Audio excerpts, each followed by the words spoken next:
para frente, caminhando com Jesus. Para o alto, para o alto, ao céu Ele me conduz. Para frente, para o alto. Para frente, caminhando com Jesus. Para o alto, ao céu Ele me conduz. Para frente, caminhando com Jesus. Para o alto, ao céu Ele me conduz. Eu já deixei tudo para trás, dei tchau ao mundo e não volto mais. Este é o caminho, eu encontrei. Eu saio da igreja com a paz do Senhor, amém? E você que está nos acompanhando através da tela de um celular, de um computador, que o Senhor abençoe sua vida ricamente, amém? Amados irmãos, como o pastor falou, nós tivemos uma passeata missionária, tivemos um culto campal aqui, uma cruzada missionária, e hoje teremos o culto, estamos realizando o culto para o Senhor, um culto de missões. De modo que o culto de missões foi trocado, porque hoje era para ser o culto da família, mas por intermédio do culto desse trabalho do Nordeste para Cristo, então foi ter, o culto passou do primeiro para o segundo domingo, para poder dar sequência a esse trabalho Nordeste para Cristo, que é o encerramento do impacto evangelístico, que exatamente encerraria, no caso está sendo encerrando hoje com o culto de missões, amém? Esse trabalho que o pastor e nosso pastor presidente, né, é todo Nordeste para Cristo, é em todo, já está dizendo, é Nordeste para Cristo, é em todo o Nordeste, onde aconteceu muitos impactos evangelísticos. E quero dizer aqui também que eu fiquei muito feliz, eu não conhecia a mãe do nosso querido irmão Diego, e só em uma pessoa, pode ser um ano inteiro trabalhando, se uma pessoa se converter, já é uma festa no céu. Então, já compensa, já foi compensado ricamente o nosso trabalho aqui como servo de Deus, porque simplesmente uma alma se converteu. E a Bíblia diz que quando uma alma se converte, haverá grande festa no céu, porque o Senhor, Ele veio buscar o que se havia perdido, ali na parábola da ovelha perdida, que o homem deixou as 99 no aprisco e foi atrás daquela que estava com frio, estava perdido, tremendo de frio, e aí ele achou aquela ovelha perdida, colocou em seus ombros, levou para o aprisco e chamou seus vizinhos e fez uma grande festa e comemorou, porque aquela ovelha que estava perdida foi achada, aquela que estava morta ressuscitou. E assim, uma alma quando se converte ao Senhor, para a honra e glória do Senhor, é uma festa no céu. E aqueles irmãos que contribuem com o nosso carnê de missões, que o Senhor abençoe ricamente a sua vida e continue contribuindo, sabendo que esse dinheiro tem um propósito certo. Aqueles irmãos que ainda têm cofrinho, os cofres de dinheiro, tem 3 aqui no final do culto, quem quiser pegar, pode pegar. E aqueles que têm e não trouxe, pode trazer no próximo domingo, tá bom? Dito isto, abra sua Bíblia em Lucas capítulo de número 15. Nós vamos meditar na parábola do filho pródigo.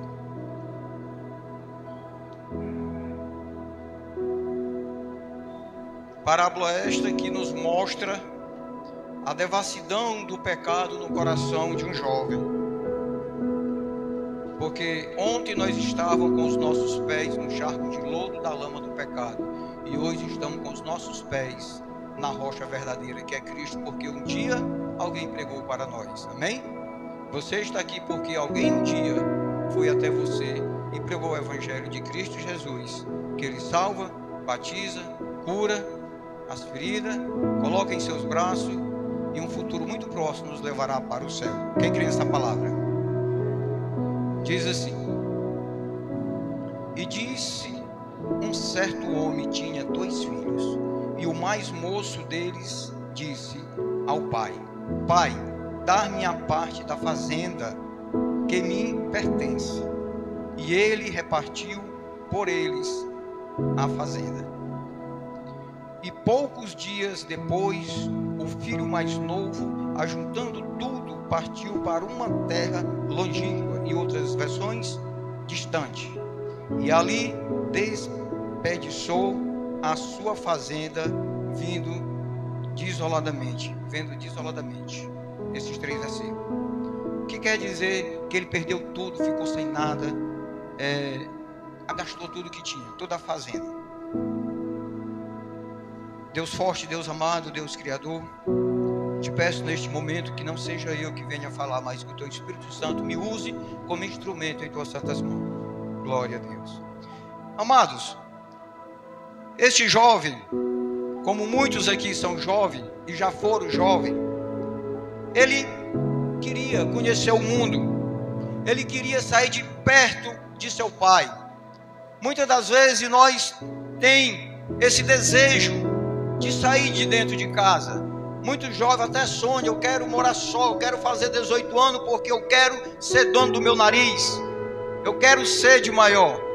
Isso aconteceu com muitas pessoas que aqui se encontram e acontece até hoje. Mas aquele jovem, ele não percebeu que ao pedir a herança de seu pai, ele estava matando o seu próprio pai, porque não existe herança com os pais vivos.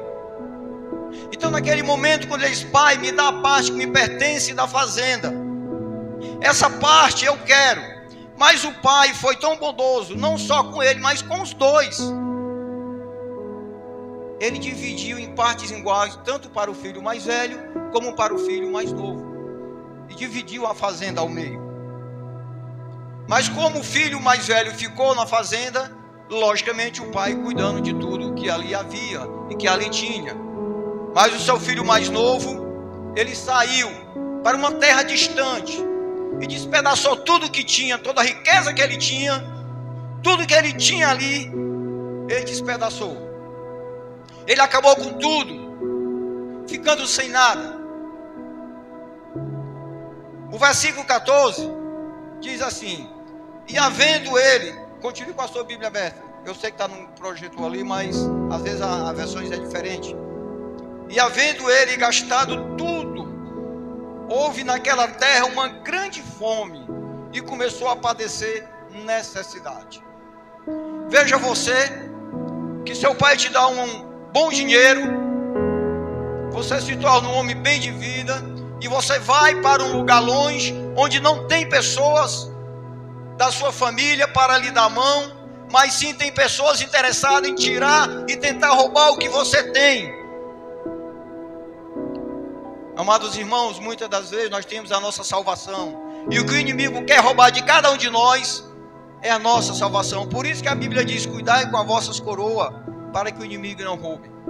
E aquele homem saiu com aquele dinheiro e foi para uma cidade distante, e naquele momento ali, ele gastou tudo que tinha, ficando sem nada. Ele partiu atrás dos desejos carnais, que o jovem hoje, o inimigo coloca na mente de muitos jovens, é os desejos carnais. A Bíblia fala que nós deveremos viver os frutos do Espírito, pois aquele que vive os frutos da carne se afasta de Deus, mas aquele que vive os frutos do Espírito se afasta do mundo e une-se a Deus. Então aquele rapaz, ele tinha muito desejo, e o desejo dele era partir daquela fazenda, porque ele achava que o mundo era melhor, ficar longe do seu pai era melhor. Mas ele não se contentou só em pedir a fazenda, a parte que lhe era de direito. Mas o que ele não entendia é que naquele momento ele estava espiritualmente dizendo para o pai dele: olha, você não é mais meu pai. Porque quando você pede a herança, uma pessoa viva, você está destituindo aquela pessoa de seu pai. Porque a herança, somente quando uma pessoa falece, é que a herança é dividida dos filhos, sim ou não? Mas aquele jovem, ele queria gastar, e não quis nem esperar, não deu tempo nem esperar. O desejo dele para ir para a devassidão do mundo era tão grande, que em vida ele pediu a herança. Versículo de número 15. E foi, chegou-se a um dos cidadãos daquela terra, e o qual mandou para os seus campos apacentar porcos. Irmãos, os judeus até hoje ele não come carne de porco. É uma carne considerada imunda. Mas ele mesmo assim, ele foi para um local, para uma fazenda, para uma pocilga, digamos assim, cuidar simplesmente de algo imundo. Veja onde é que aquele jovem desceu. Ele precisou descer até o fundo do poço para entender que onde ele estava era pior do que estar ao lado de seu pai. Ele não entendia que naquele momento, lá no seio de sua família, era bem melhor. Mas eu entendo com isso, irmão, e quero passar para a igreja, é que quando você desce a um buraco, e você desce ao fundo de um poço, você só tem duas opções: ou morre dentro do buraco, ou se esforça e sai do buraco. E aquele jovem, mesmo com tudo e todos naquele momento contra ele, ele não teve amizade, porque o mundo é amigo do outro. Quando você tem dinheiro no bolso, você tem uma posição social, você arranja amigo de todas as formas. Mas se você quiser saber qual é o seu verdadeiro amigo, é quando você está sem nada. A necessidade revela o verdadeiro irmão. Pois aquele que nunca te ajudou por alguma forma, numa necessidade, e até muitas das vezes, aquele que tem alguma coisa, esnoba aquele outro, por não poder ajudar financeiramente. Mas quando ele precisa, é o que dá o abraço a ele. Porque o verdadeiro amigo não é aquele que fala o que o amigo precisa, que o amigo quer escutar, mas sim, o verdadeiro amigo é aquele que fala o que o amigo, o que o outro, o que o próximo precisa escutar.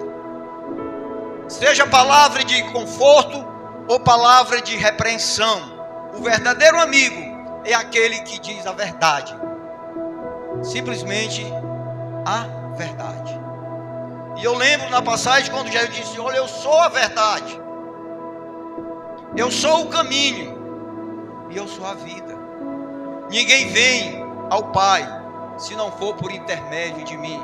Então o nosso alvo não é Jesus. Jesus é o nosso caminho. Ele diz: eu sou o caminho, a verdade e a vida. O nosso alvo é a glória junto com Jesus. Pois ele disse: eu virei outra vez e levarei vocês para mim mesmo. Para onde eu estiver, vós estarás também. Foi uma promessa de Cristo, e Ele nos deu essa promessa. E hoje nós estamos pregando esta promessa ao mundo, para que o mundo veja que Cristo é fiel e verdadeiro com a sua palavra. Ele é fiel, Ele não volta atrás. Ele diz que pega os nossos pecados e joga no mar do esquecimento. Em Coríntios diz que quem está em Cristo, nova criatura é. As coisas velhas já passaram, eis que tudo se fez novo. Ele não vai olhar, ele não vai ter rancor, ele não vai dizer para nós lá na glória: olha, eu te salvei por causa disso e disso. Não, ele não vai nem lembrar, porque jogou no mar do esquecimento. Mas Fontinelli, e Deus esquece? Ele tudo pode, Ele tudo é. Se Ele diz que joga no mar do esquecimento, é porque Ele não guarda rancor. E se Ele não guarda amor, é porque o amor dele é um amor ágape, é um amor incondicional, não é um amor terreno, não é um amor humano, mas sim um amor espiritual, um amor celestial. O filho passa fome. O 16, o versículo 16, e desejava encher o seu estômago com as bolotas que os porcos comiam, e ninguém lhe dava nada. As bolotas eram uns frutos que caíam dentro da comida dos porcos, e ele desejava comer aquelas bolotas, aqueles frutos, porque ninguém dava nada. Então, pelo texto nos mostra que nem o homem que contratou estava dando comida para ele. Ele desejava, a fome era tão grande. E aí você vê, nesse momento, que ele vai lembrar, é um pensamento dele. Ele teve atitude. Se você for ver o 18, 19 diz assim: levantar-me-ei e direi ter com meu pai, e dir-lhe-ei: Pai, pequei contra o céu e perante ti, já não sou digno de ser chamado teu filho. Faze-me como um dos teus jornaleiros. Jornaleiro, a palavra jornaleiro, amados irmãos, é jornada de trabalho. Pessoas que trabalhavam e a jornada de trabalho era pago para aquela pessoa. E aqui ele pensou. Nesse momento ele pensou. E ele teve esse pensamento e disse: quando eu chegar diante de meu pai, eu vou dizer essas palavras. Antes ele pensou, antes ele decorou, digamos assim, um texto para falar para o seu pai. Quando chegar lá, eu vou dizer para o meu pai: Pai, pequei contra os céus, pequei contra ti, me perdoa, me recebe como teu funcionário. Glória a Deus. Mas aí no versículo 20 e 21, ele teve uma atitude. Primeiro ele pensa o que vai dizer para o pai. Veja que ele gastou tudo que tinha e ele ficou envergonhado. Então ele teve aquele pensamento de voltar para o pai, mas não sabia qual palavra dizer, qual eram as palavras corretas para falar para seu pai. E aí naquele momento ele teve esse pensamento: Pai, pequei contra os céus. Primeiramente ele foi diretamente a Deus, porque quando nós pecamos contra nosso irmão, quando a igreja peca, primeiramente vem um arrependimento de quem? Esse arrependimento é o Espírito Santo lhe avisando: olha, você fez algo errado, vai lá e pede perdão ao teu irmão. Então ele disse: Pai, pensamento dele, apenas ele pensando: Pai, pequei contra os céus. Quando ele se refere aos céus, ele se refere contra Deus. Pequei contra Deus e contra ti também. E aí ele teve uma atitude.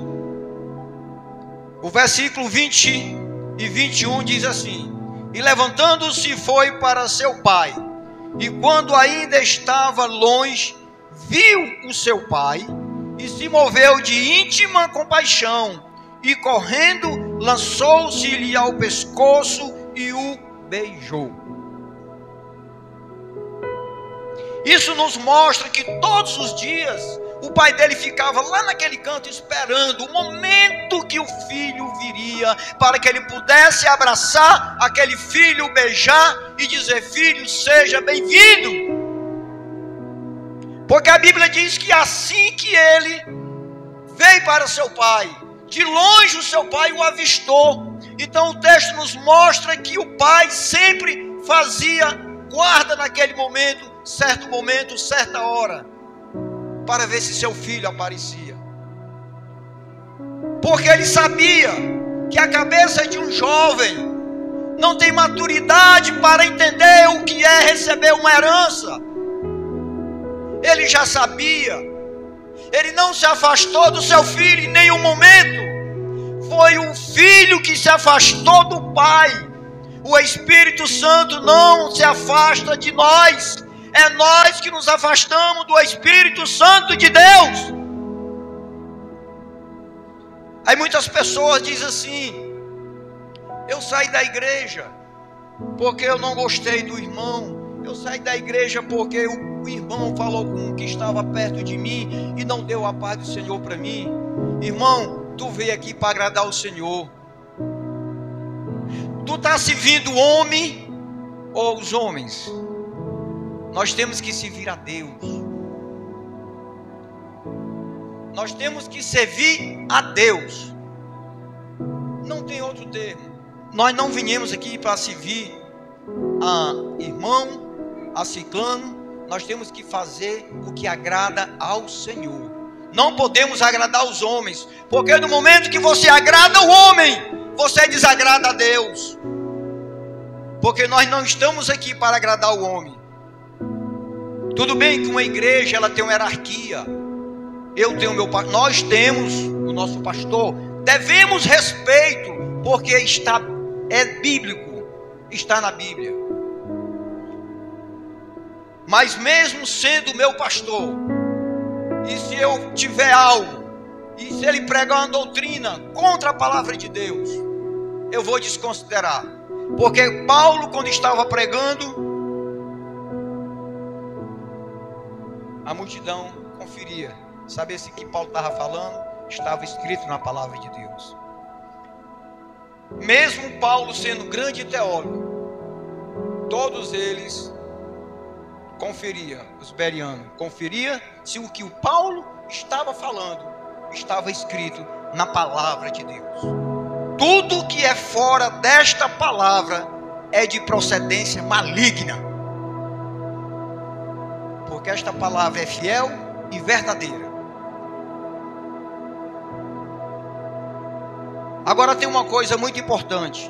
Vem o que aí? O grande amor do Pai. O versículo 22 ao 24 diz assim: mas o pai disse ao seu servo: trazei depressa o melhor vestido e vestilho, e pondo-lhe um anel na mão e alparca nos pés. E trazei um bezerro cevado, e matai-o, e comamos, e alegramos-nos, porque este meu filho estava morto e reviveu, tinha-se perdido e foi achado. E começaram a alegrar-se. Então aquele pai, ele teve um amor incondicional com aquele filho, porque era filho dele.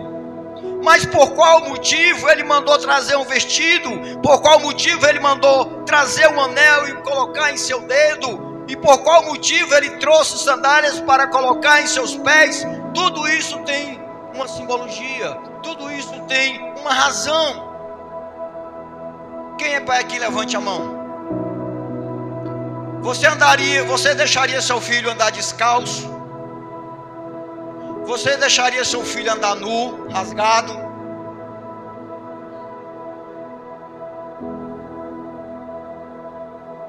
O prazer que o pai tem é quando o filho se forma, dá um presente à altura do que ele conquistou, sim ou não? Lógico, quando o pai tem condição de fazer isso. Mas o vestido, ele mostrava, um vestido novo, ele mostrava que continuava sendo o seu próprio filho. Trazei depressa um vestido.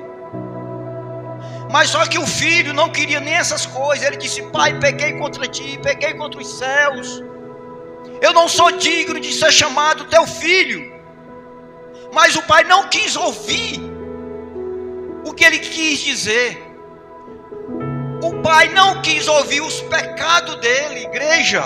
Deus não está preocupado com os teus pecados. Ele está preocupado se tu está arrependido.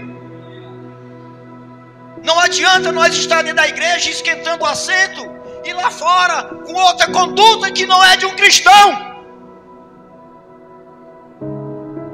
Mas o pai em nenhum momento quis se preocupar se o vestido do filho estava rasgado. Ele só tem um vestido novo. É a couraça da salvação.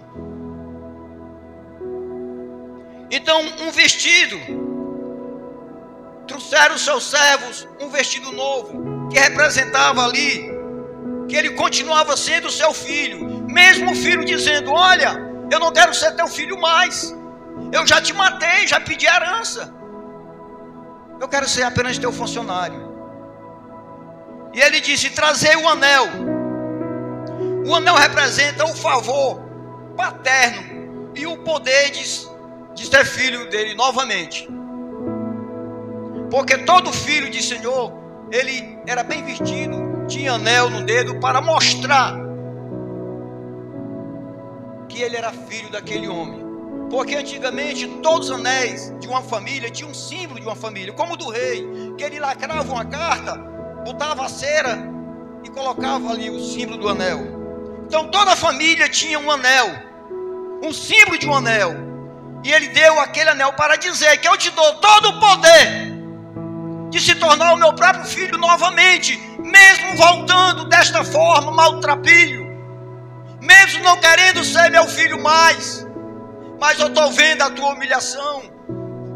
Aí eu vejo que a Bíblia diz: aquele que se humilha, não é aquele que é humilhado, não, é aquele que se humilha, será exaltado.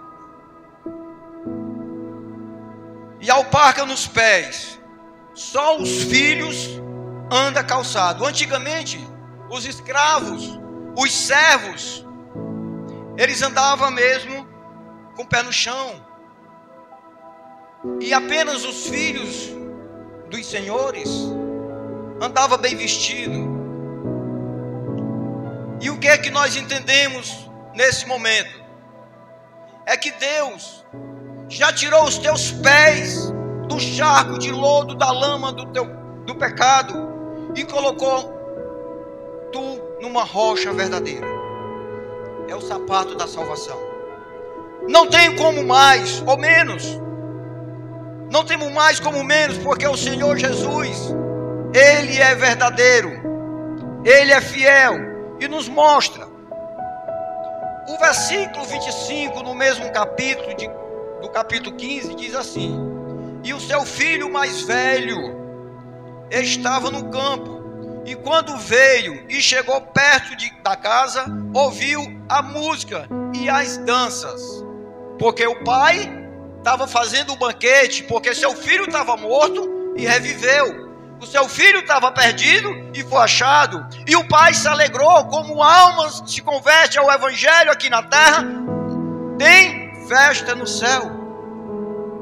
Amém?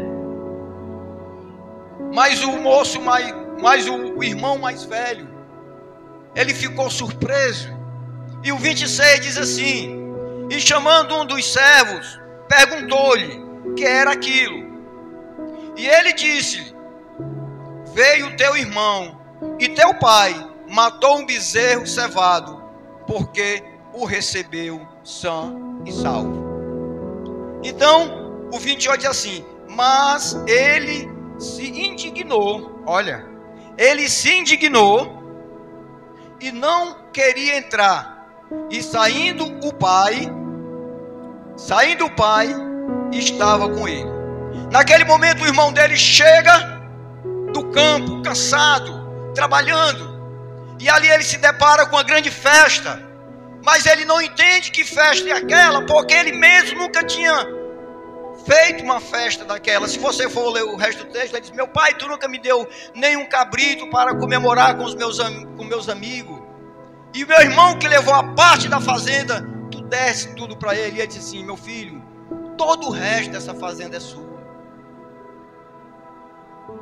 Mas aí o filho pródigo, que saiu levando e deixando tudo para trás, e pegou sua fazenda e gastou, pegou o dinheiro e gastou, e voltou se humilhando, porque ele se humilhou. Veja, quando você faz algo e você volta atrás, reconhece que está errado, você está se humilhando.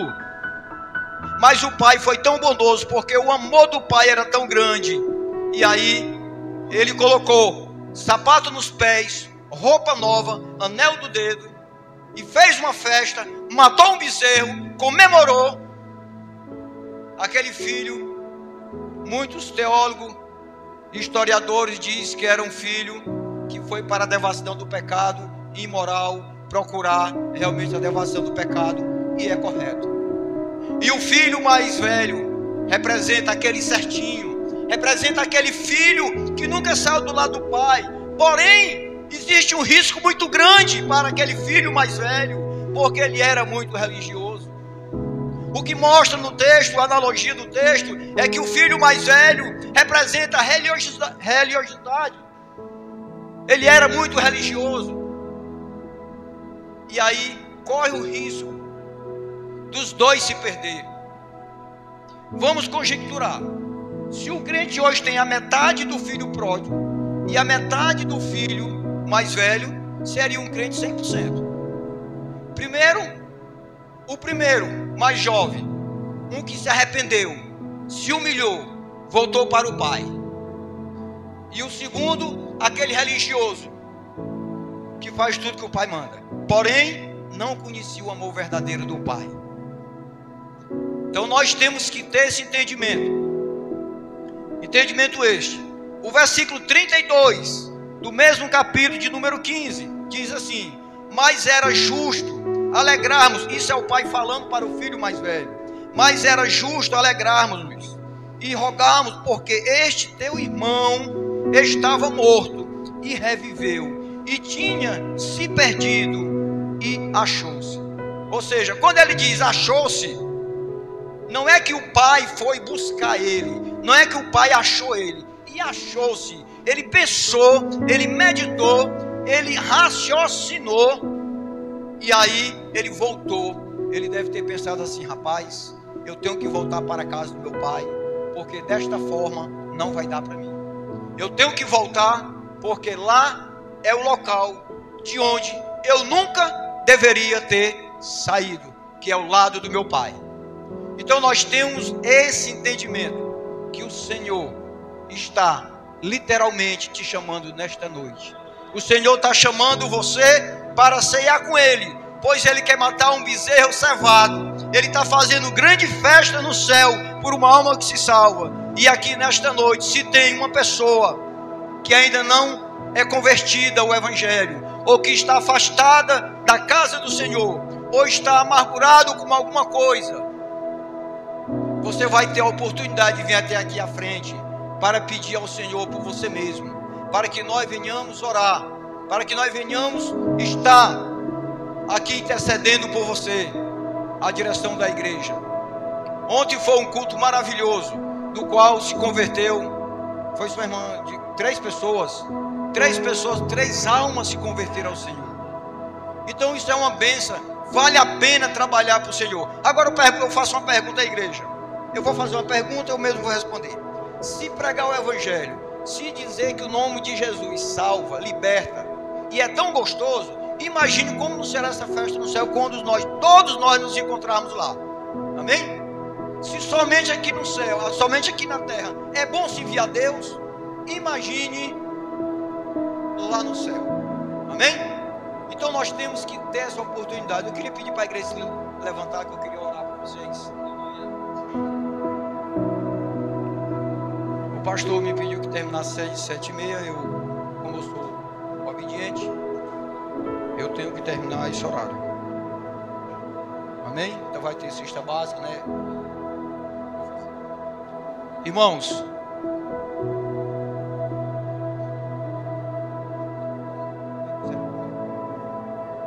aquele que ouviu a mensagem, aquele que ouviu a palavra, aquele que ouviu que o filho pródigo, ele se arrependeu do que estava fazendo, aquele filho pródigo que saiu do seio da sua família e foi e gastou tudo que tinha na primeira ocasião, matando seu próprio pai em relação espiritualmente, porque quem pede herança com o pai vivo, literalmente está dizendo que eu não quero mais nada com você, você não é mais meu pai, eu quero a minha herança, eu quero ir embora. Não estou dizendo aqui que ele matou fisicamente o pai, mas emocionalmente e espiritualmente ele disse para o pai com essas palavras, dessa forma, e o entendimento. Mas mesmo assim o pai não recuou, o pai não desejou mal, o pai agarrou o pescoço do filho e beijou. E aí é uma lição que a gente pode ter. Eu vou dar 2 minutinhos para que você venha até aqui à frente, receber oração, se assim for seu desejo. Se alguém tiver aí querendo receber oração, ou alguém que quiser se converter ao Senhor, estamos aqui esperando. Você pode sair do seu lugar e pode vir. Não tenha vergonha, porque a Bíblia diz: aquele que se vergonhará de mim diante dos homens, eu também me envergonharei dele diante do Pai. Amém? Glória a Deus. Amém, Jesus. Não vem ninguém? Vamos orar. Quem precisa de oração? Soberano Pai e eterno Deus, Deus de infinita bondade, Deus de amor e de misericórdia. Senhor, obrigado por esta palavra, que Tu venha entrar em nossos corações, que o Senhor, grandioso Senhor, através da Tua palavra, nos fez entender que aquele homem se humilhou de volta, voltando para a casa do seu pai, e esse pai representa nada mais a nada menos que o próprio Deus, e este homem que voltou representa a tua igreja. Deus forte, Deus amado, Deus criador, obrigado por tudo, repreende toda a enfermidade, não deixa faltar o pão de cada dia em nossa mesa, que nunca falte o amor e a fraternidade, a paz, o respeito, a fidelidade, a compreensão, e acima de tudo, Senhor, o temor e o tremor de Deus em nossos corações. Nos livra do homem sanguinário, nos dá uma noite bem dormida na tua presença, ilumina os nossos corações, e amanhã de manhã que possamos nos acordar, despertar os meus olhos, Senhor, para a honra e glória do teu santo nome, viver mais um dia de vida nesta terra, até o dia que tu vier buscar a tua igreja. Deus querido, Deus amado, esta é a minha oração, e eu faço em nome do Senhor Jesus. Amém.